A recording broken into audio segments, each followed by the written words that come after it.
kali ini kita mau bahas sosok yang sering banget dikenal sebagai penguasa kolonial paling kejam. Siapakah dia? Ya, Herman William Danless. Kalau dengar nama Danless, biasanya yang langsung kepikiran adalah kerja rodi dari anyar Panarukan atau orang-orang yang mati pada saat pembangunan jalan dan juga penderitaan-penderitaan masyarakat lokal pada masa kepemimpinannya. Maka dari itu, di sini saya akan menunjukkan tampilan video yang menunjukkan kekejaman Danless. Kalian menganggapku keji? Tidak, bangsa Mulah yang paling kejam. Begitulah gambaran sikap Daendels pada masa itu. Dalam sejarah Indonesia, ia tercatat sebagai dalang kerja paksa dalam proyek jalan raya yang menewaskan ribuan pekerja. Namun bagi Belanda, ia justru dikenal sebagai tokoh anti korupsi yang tak ragu menjatuhkan hukuman mati bagi pelakunya.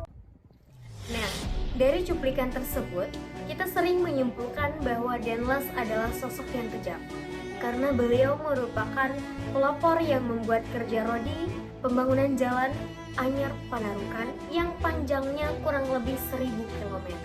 Yang dimana pembangunan jalan raya pos tersebut itu menggunakan tenaga paksa rakyat. Banyak rakyat yang menderita, bahkan ada yang meninggal. Jadi, kalau ada orang yang mengatakan bahwa Danless adalah sosok yang kejam, tidak ada salahnya juga sih. Tapi masalahnya, sejarah nggak boleh dilihat setengah-setengah. Kalau kita cuma ambil potongan video tersebut, maka kita akan kehilangan gambaran siapa sih sosok Danless sebenarnya.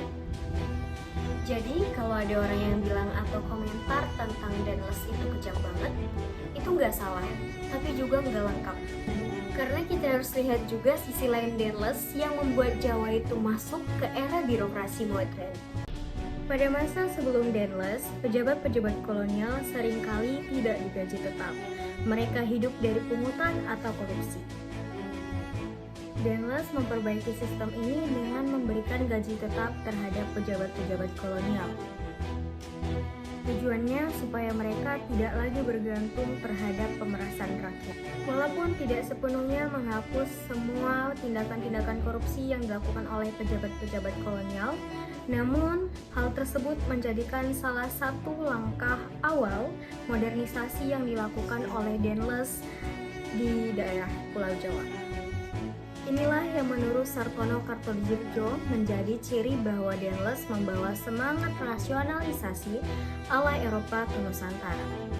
Nah, dari pernyataan tersebut, Multatuli menulis dengan tujuan untuk menggugah hati pembaca.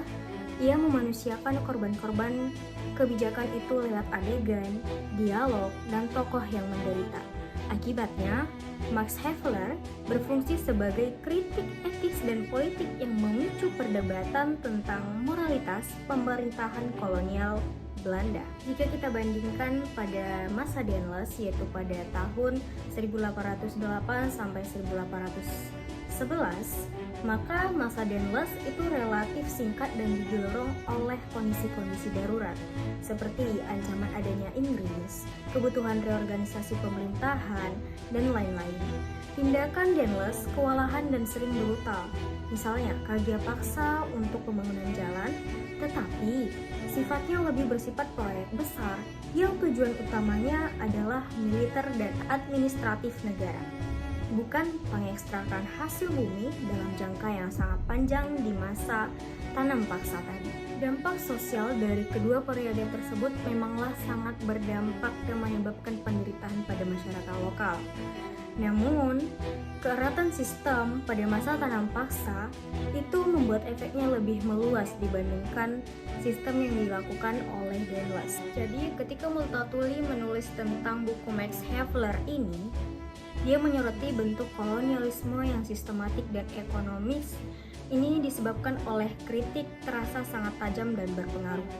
Itu juga alasan kenapa banyak sejarawan bilang penderitaan terbesar dalam fase kolonial Belanda itu muncul setelah era Danless dalam bentuk kebijakan tanam paksa yang berlangsung selama puluhan tahun lamanya.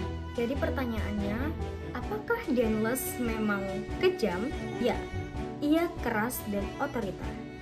terutama lewat kerja jalan raya pos. Tapi apakah ia kejam? Tidak juga. Sejarah mencatat Daendels membangun birokrasi yang lebih modern, memperkuat pertahanan Jawa dari ancaman Inggris, dan meninggalkan infrastruktur penting yang masih bertahan hingga kini.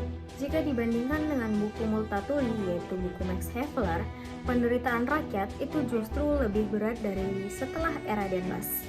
Karena itu lebih adil jika kita melihat Daendels bukan hanya sebagai sosok seorang tirani, namun juga seorang pembaharu yang mendatangkan era reformasi di Pulau Jawa. Oke teman-teman, mungkin cukup sekian video analisis suasana dari saya. Kalau kalian suka dengan video saya, like, comment, and share. Sampai jumpa di video selanjutnya. Bye-bye!